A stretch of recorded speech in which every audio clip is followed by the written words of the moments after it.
So, Japanese.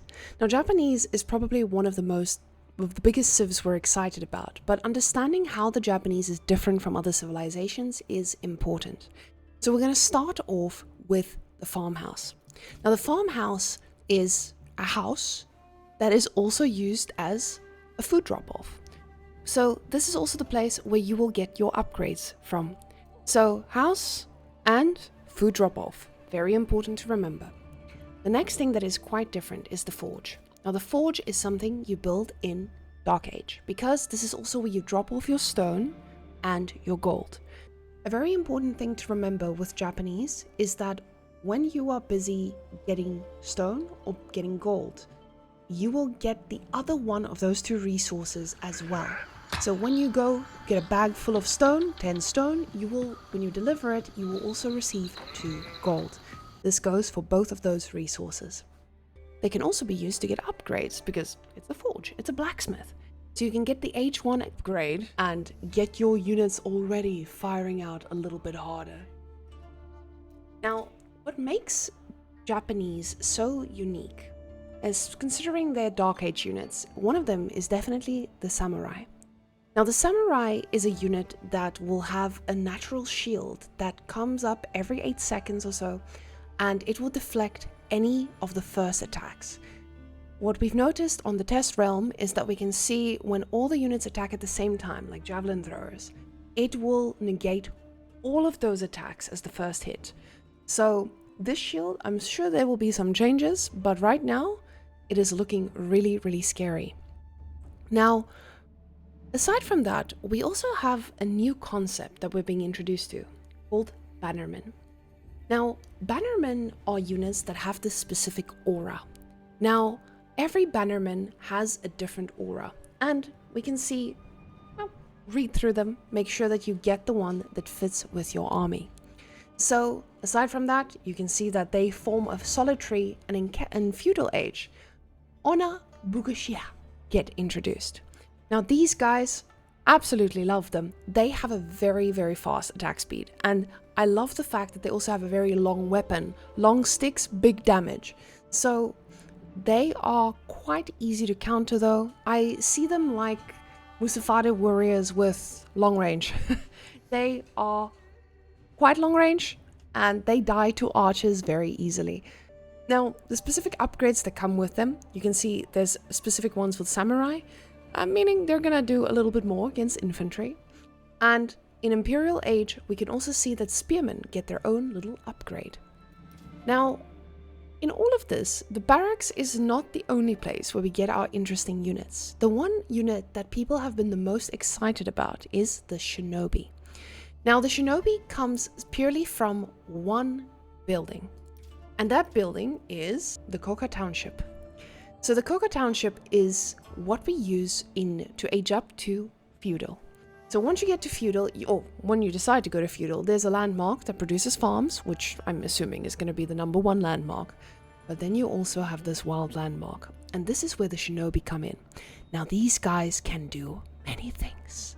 They can transform into a villager of the opposing faction, allowing you to scout and quickly be able to harass the villagers, dressed up as the civilization's own villagers.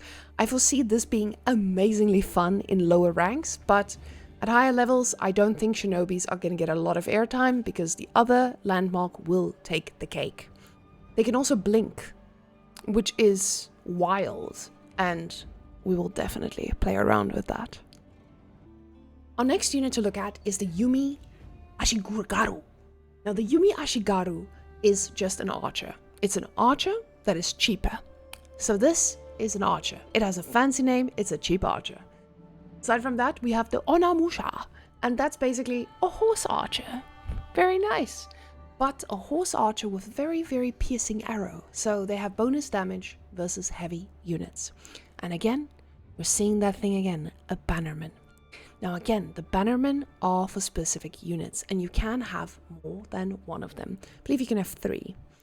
Now, the Onamushu also get their own specific upgrades, and just like every other civilization, you have hand cannoneers. Not lastly, but look at that, another Bannerman. So, again, keep an eye on the Bannerman, make sure that your composition has the ones that fit your army. Now, the mounted samurai, is a little bit like a knight. So that is your knight in Japanese. So it's just a samurai on a horse going for the kill. And they also have their own specific upgrade. So this is something that I am excited for as well, because again, see, remember that unit, the samurai, has a deflective ability? It translates to the horse as well. So the moment it gets on the horse, it doesn't lose its deflective shield. It can still take that first attack. The floating gate is a landmark that will definitely get some airtime. Basically what this thing is, it spawns a little box at the landmark, and you can pick it up with your Shinto priest, and you take that little box and you put it into buildings, giving you different upgrades based on the building you put it in. Aside from that, things are pretty straightforward. Relics can also give you different types of resources placed in the buildings, as we see with HRE. Now, what does get people are these names. So we see there's an Ozutsu. So they are basically gunpowder infantry, like hand cannoneers, but better, and they are actually used against buildings. So if hand cannoneers had a big gun, that would be it. So they're going to be a really fun unit to use against buildings instead of just using your normal siege. Put a few of those guys between your army when you go chase down the buildings, and you'll take them down. They do walk very slowly though, so remember to put them in a different key binding. Now, all of these units, as we can see here, we have deployed hand cannoneers, we have deployed Ozutsu. This all comes from one of the landmarks.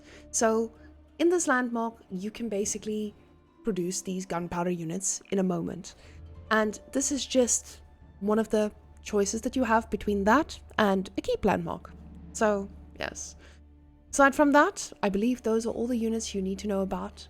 The others are straightforward. I mean, most of them are a little bit wild, but in all, just remember to, in your town center, to get your upgrades to be able to use your Bannermen. The last few games that I've played, I completely forgot about this, and I was so confused as to why I couldn't use a Bannerman. So you need your Daimyo, and your Shogunate. And I believe that is it. That's all you would need to know for Japanese. Stay tuned for the next episode of Patch Notes with graphics. Yeah.